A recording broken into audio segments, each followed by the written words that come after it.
Shalom, que le Seigneur vous bénisse. Nous bénissons encore le Seigneur qui nous a donné cette grâce de nous tenir devant vous et d'apporter la bonne nouvelle de Jésus-Christ. Encore une fois de plus, que la grâce de Dieu repose dans vos maisons, partout où vous pouvez nous suivre, dans notre chaîne officielle Exode Mission TV. Et nous profitons de cette occasion saluer notre Père, le sacrificateur de l'Éternel, le germe à partir du Canada et toute sa famille. Que la grâce de Dieu soit sur vous. Et je salue tous les hommes de Dieu en général. Que Dieu vous garde, que Dieu puisse vous soutenir encore à cause de votre travail que vous êtes en train de faire, un travail difficile, mais par la grâce de Dieu, que la main de Dieu puisse vous soutenir. Et je viens encore avec un message important et avec un message venant du Seigneur pour édifier encore le peuple de Dieu, édifier encore le corps du Christ. Le message que je vais partager avec vous ces moments, c'est la foi et la révélation. La foi doit marcher de pair avec la révélation. Parce que celui qui marche avec la foi et avec la révélation, celui-là expérimentera de grandes dimensions avec le Seigneur. Nous allons lire la parole de Dieu, c'est une histoire que vous connaissez bien, mais aujourd'hui le Seigneur va nous parler d'une manière si particulière, parce qu'à chaque jour suffit sa peine, gloire à Dieu. Je suis dans le livre, dans l'évangile selon Marc, chapitre 5, verset 25. Marc, chapitre 5, verset 25. La Bible nous dit, « Or, il y avait une femme atteinte d'une perte de sang depuis 12 ans. Elle avait beaucoup souffert entre les mains de plusieurs médecins. Elle avait dépensé tout ce qu'elle possédait et elle n'avait éprouvé aucun soulagement, mais était allée plutôt en s'empirant. Ayant entendu parler de Jésus, elle vint dans la foule par derrière et toucha son vêtement. Car elle disait, si je puis seulement toucher ses vêtements, je serai guérie. Au même instant, la perte de sang s'arrêta et elle sentit dans son corps qu'elle était guérie de son mal. Parole du Seigneur. Dans vos maisons, vous pouvez continuer la lecture. C'est une histoire vraiment édifiante où le Seigneur nous communique sa parole. Et la Bible nous parle de l'histoire d'une femme qui était atteinte d'une perte de sang. La Bible ne donne pas le nom de sa maladie, mais du moins, la Bible nous donne les conséquences de cette maladie. Cette maladie était que la femme saignait. La femme perdait le sang depuis 12 années. Mais si nous voulons lire dans l'Ancien Testament, nous allons comprendre que l'âme se trouve dans le sang. Et de tels genres de femmes, selon la loi mosaïque, c'était des femmes qui sont déclarées impies. Donc, selon la loi, la femme est déclarée impie. De tels genres de femmes devaient vivre loin de la société, à l'écart des gens, parce qu'elle était considérée comme impie. La Bible nous dit, la femme a souffert entre les mains de plusieurs médecins. Donc, la femme cherchait la solution entre plusieurs médecins. Et remarquez bien avec moi que la Bible ne mentionne pas le nom de cette femme. La Bible dit seulement qu'une femme atteinte d'une perte de sang. C'est comme ça que les communs des mortels agissent. Vous allez remarquer que le problème d'une personne est devenu son nom. La femme là qui n'accouche pas, la femme là qu'on a chassée du mariage. Je ne sais pas quel est le nom que le monde t'a donné. Mais je te dis, nous avons un Dieu capable de changer le nom que le monde t'a donné. Et le problème de cette femme est devenu son nom. Mais moi, j'aimerais que nous puissions donner un nom à cette femme pour bien expliciter. On va dire, exemple, que cette femme s'appelait Charlotte. Amen. Charlotte, atteinte d'une perte de sang depuis 12 années. La Bible nous dit, elle a souffert entre les mains de plusieurs médecins. C'est-à-dire quoi? Quand elle pouvait écouter qu'il y a un médecin spécialiste dans tel pays qui soigne cette maladie, la femme pouvait chercher des voies et moyens pour aller voir les médecins. Mais arrivé là-bas, quand on soignait, mais la femme n'était pas soulagée. La Bible nous dit qu'elle était plutôt allée en s'empirant. Sa maladie devenait de plus en plus difficile. C'est pourquoi même souvent nous racontons des gens. Et j'étais allé dans telle église, dans telle personne, on m'a fait ceci, on m'a fait cela. Moi, quand je raconte des gens comme ça, je dis, tu es tombé entre les mains de plusieurs médecins. Bien aimé, ça peut être aussi ton cas. Tu as circulé des églises en église. Tu as vu même des féticheurs, rien n'a changé. Bien aimé, aujourd'hui, je t'apporte un message. Non seulement un message qui a la puissance de Dieu, que Jésus est capable de guérir ces cas-là auxquels beaucoup de personnes n'ont pas pu guérir. Tu es allé de lieu en lieu, de pays en pays, mais rien. Vous savez, la Bible nous dit que la femme a dépensé tout ce qu'elle possédait. Vous savez, quand quelqu'un arrive au bout, elle est prête à tout faire. Elle est prête même à vendre la parcelle pour chercher la guérison. Il y a des maladies qui arrivent, qui viennent pour emporter la maladie. L'esprit des maladies est toujours accompagné avec l'esprit des dépenses. Parce que quand la maladie arrive, c'est pour dépouiller, c'est pour vider l'économie, c'est pour vider les caisses, c'est pour vider. Vous allez voir d'autres maladies, on va dire qu'il faut aller, exemple, en Europe, il faut aller en Afrique du Sud, il faut aller je ne sais pas où. Mais il y a d'autres maladies auxquelles même le médecin ne peut pas soigner. Mais je te dis qu'il y a un médecin que nous appelons le médecin des médecins. C'est lui qui connaît le corps, c'est lui qui a les pièces de rechange, c'est lui qui est capable, c'est lui qui opère le cerveau, qui opère le cœur, qui opère sans cicatrice. La Bible nous dit, la femme a tout dépensé. Donc sa maison est restée vide et la femme était isolée. La Bible nous dit, elle a attendu parler de Jésus. Waouh, ça j'aime. Et comment est-ce que la femme a écouté parler de Jésus? Parce que à ce temps-là, de pareilles femmes sont déclarées impures. Donc, elles devaient vivre à l'écart de la société. Je bénis la personne qui a apporté à cette femme la bonne nouvelle de Jésus. La Bible nous dit dans Psaume qu'ils sont errés, le pas qui marche pour la bonne nouvelle, pour aller proclamer la bonne nouvelle.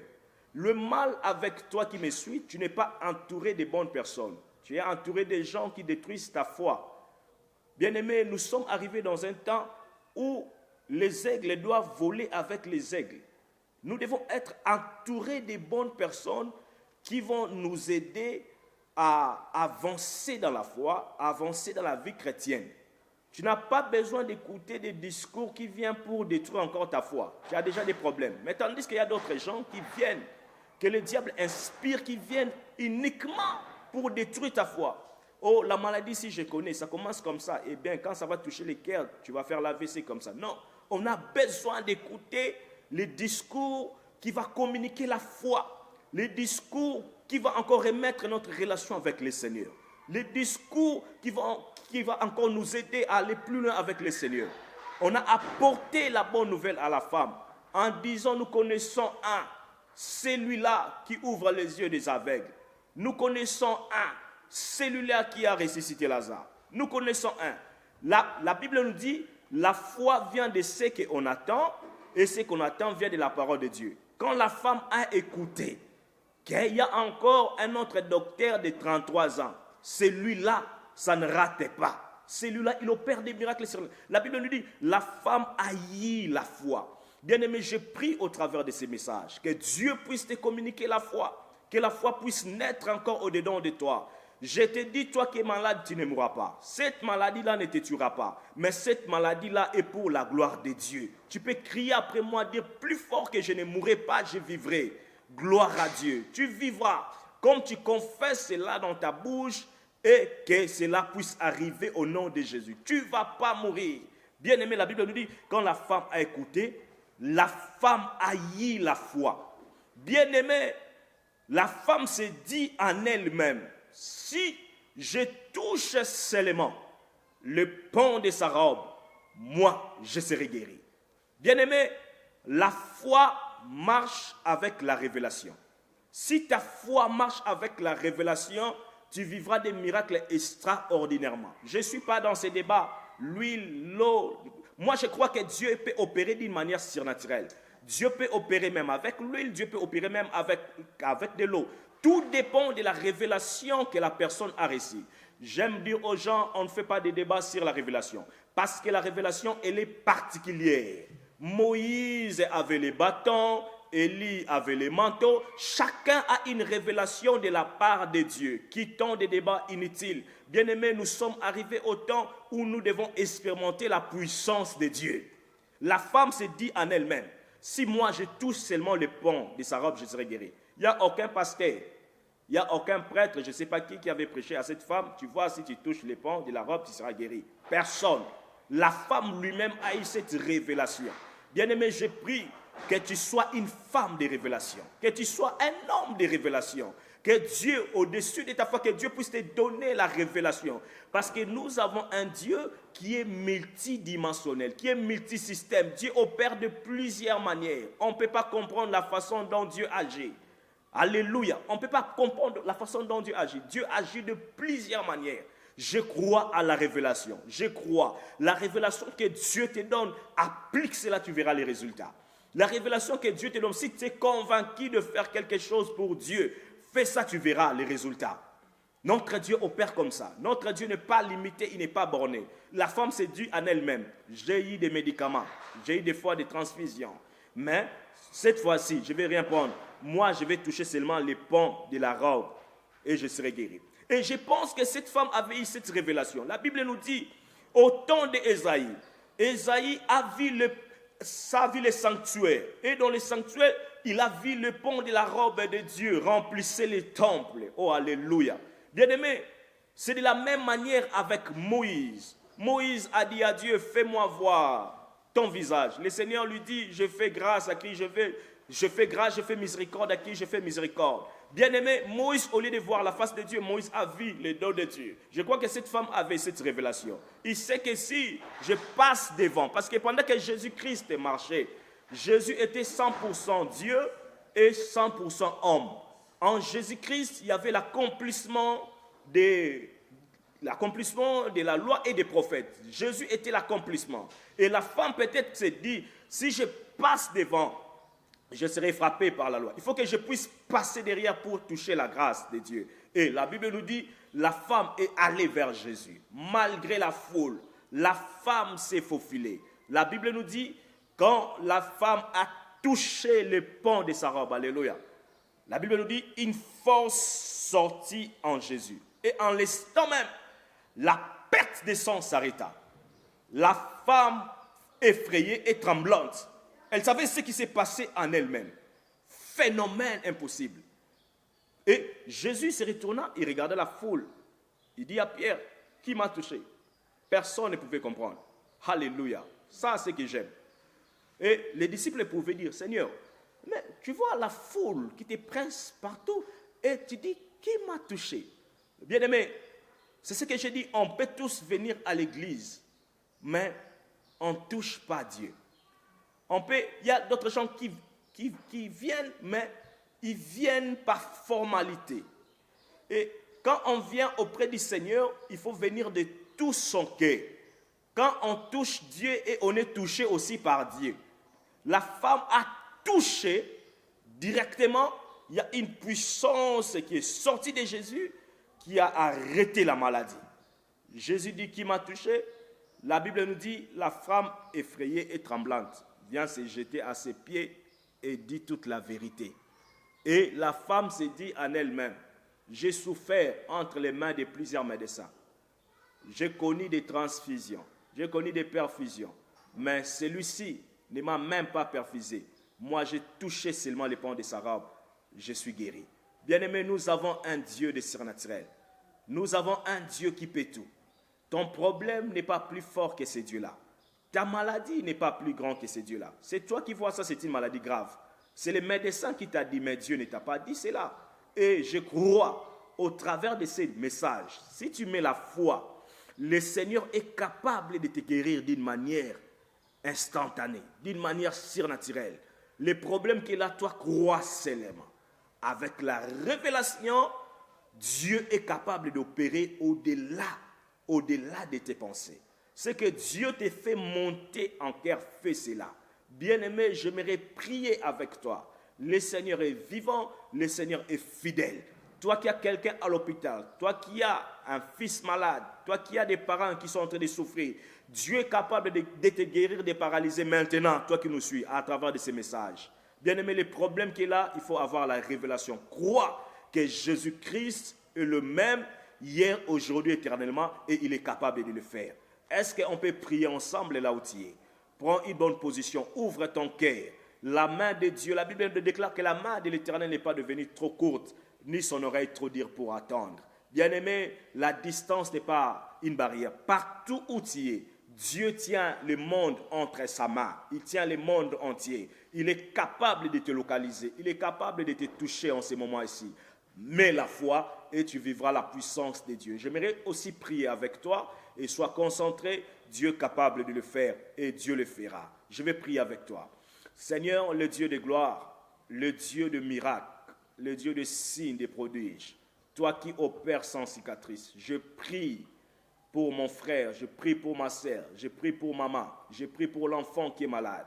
Seigneur, je prie que tu puisses guérir maintenant. Il est écrit, c'est suite à tes meurtrissures que nous sommes guéris. Au nom de Jésus-Christ de Nazareth, je déclare que la guérison totale s'installe maintenant. Au nom de Jésus, sois parfaitement guéri, sois parfaitement restauré. Au nom de Jésus-Christ de Nazareth. Tu dis 3 fois Amen. Et lève-toi, clame, crie, le Seigneur est vivant, le Seigneur est fidèle. Que le Seigneur vous bénisse. C'était votre humble serviteur, le messager de la bonne nouvelle, le bishop Hypercane des Flammes, autrement appelé les prophètes inconnus.